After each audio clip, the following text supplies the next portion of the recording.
وقل رب زدني علما. Il y aura un homme le jour du jugement qui viendra avec 99 registres de mauvaises actions à perte de vue. 99 registres de mauvaises actions à perte de vue. Alors on lui ramènera ces registres, et lorsqu'il verra ceci, il sera effrayé et presque il désespérera de la miséricorde d'Allah tabaraka wa ta'ala. Alors on lui dira: Alaka min dhalika min hasanat, est-ce que en face de ça tu as des hasanat à faire valoir?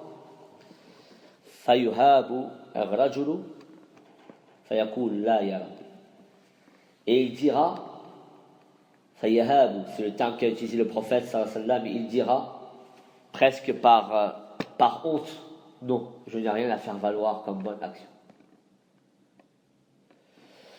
Alors on lui dira: la bal indalaka indana hasanat, non, mais au contraire tu as des hasanat, au pluriel, hasanat. Écoutez bien, parce que c'est important que je le mette au pluriel. D'ailleurs il est au pluriel dans le hadith, et on verra qu'à travers ce hadith là il faut répondre à certaines ambiguïtés qui tournent chez les musulmans. Alors on lui dira: non, tu as auprès de nous des hasanat.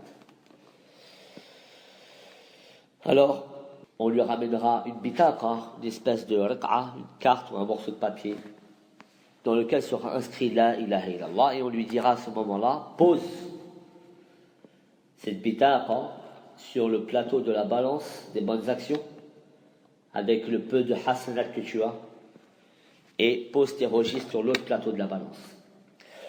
Fatashat as-sijillat fatusqilu kalimatu la ilaha illallah, ou fatusqilu al-bitaqa. Le plateau des bonnes actions va s'alourdir et les registres vont s'élever.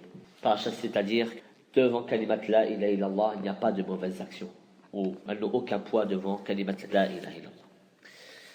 Alors, cet homme-là au final rentrera au paradis. Or, ce hadith-là, il pose problème chez certaines personnes, car ils disent que il suffit à la personne qu'elle prononce la shahada, qu'elle dise la ilaha illallah, pour, alhamdulillah, être sauvé le jour du jugement. Au regard de ce hadith, regardez cette personne, il avait dit la ilaha illallah, et il avait une montagne de péchés devant lui. Au final, Allah tabaraka wa ta'ala l'a pardonné. Alors ils disent, le fait de dire la ilaha illallah, ça suffit pour que tu sois croyant, ou alors ça te dispense de faire les actes. Voilà, voilà ce qu'ils disent. Alors comment on répond à ceci? Premièrement, on dit que cet homme-là, il avait cette bonne action de la ilaha illallah, n'est-ce pas? Bonne action à condition qu'il l'ait dit comment? Avec ikhlas et sincérité. Bi-ikhlasin wa sidqin. Pourquoi? Car si ce n'était pas le cas, alors les hypocrites aussi seraient concernés par ce hadith, puisqu'ils disent aussi la ilaha illallah. Alors nous savons très bien que les hypocrites ne sont pas concernés par ce hadith. Donc ça implique forcément qu'il l'ait dit bi-sidqin wa ikhlas, avec honnêteté, loyauté et avec sincérité. Deuxièmement, ce hadith-là n'est pas une règle générale. Pourquoi? Car si c'était une règle générale, alors tous les muwahhidin, tous ceux qui sont sur le tawhid et qui disent la ilaha illallah, seraient concernés par ce hadith, n'est-ce pas? Or, nous savons que, d'après les hadiths authentiques, qu'il peut y avoir des muwahhidin qui rentreront en enfer à cause des péchés qu'ils auront fait, pour y ressortir par la suite. Donc ce hadith-là nous prouve une exclusivité, un fait ponctuel d'une personne précise. Un fait ponctuel qui mérite quoi? Que le prophète le cite en aparté. S'il rentrait dans la règle générale, il n'aurait pas cité le cas de cet homme séparément des autres. Troisièmement, nous avons dit aussi dans ce hadith qu'il avait des hasanat, puisque Allah tabaraka wa ta'ala a dit bala inna indaka lana hasanat. Tu as auprès de nous des hasanat. C'est-à-dire qu'il faisait des hasanat. Il faisait des hasanat, mais lorsqu'on lui a posé la question, il a dit: j'en ai pas. Pourquoi? Fayahabu, comme a dit le prophète sallallahu alayhi wa sallam. Il a eu honte devant l'ampleur des péchés qu'il avait, il a eu honte devant son Seigneur de dire qu'il en avait. Donc il a préféré dire: je n'en ai pas. Ce serait comme faire offense, ou faire preuve d'arrogance de dire que j'ai des hasanat devant 99 sijillat remplis de péchés. Donc, tout ce que je vous cite ici sont les paroles de Cheikh al-Islam ibn Taymiyyah ibn al-Qayyim al-Jawziyya.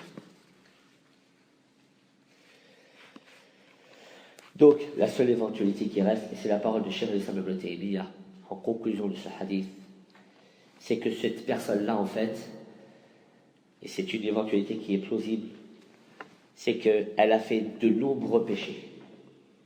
Et qu'à un moment donné de sa vie, elle a dit La ilaha illallah avec sincérité et avec véracité, en étant véridique dans son cœur et dans ce qu'il a fait montrer de ses actes extérieurs.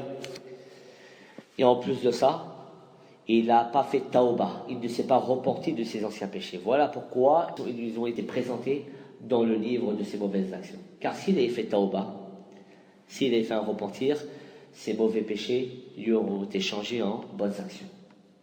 Donc tout ça pour dire, mes frères, que ce hadith-là, on ne peut pas l'utiliser pour justifier le fait que la personne peut se passer de faire des actes. Tant qu'il dit La ilaha illallah, il sera sauvé. Non. Et d'ailleurs, nous avions dit que La ilaha illallah, c'est une attestation qui implique des actes. Il est impossible qu'une personne dise avec sincérité et véracité La ilaha illallah et qu'il ne fasse rien. La croyance des gens de la sunna, aqidatu ahli sunnati wal jama'a, at-talazum bayna al-zahiri wal batin. Il y a une corrélation étroite entre l'extérieur et l'intérieur. Donc ce hadith de Bitaqa aussi fait partie des événements qui auront lieu à ce moment-là. À retirer de ce hadith, c'est quoi, mes frères? C'est que le tawhid, ou que la réalisation du tawhid, et d'ailleurs c'était l'objet de mon propos au début de l'intervention, c'est que le tawhid et la réalisation du tawhid pèsent lourd sur la balance, pèsent très lourd sur la balance des bonnes actions. وقل رب زدني علما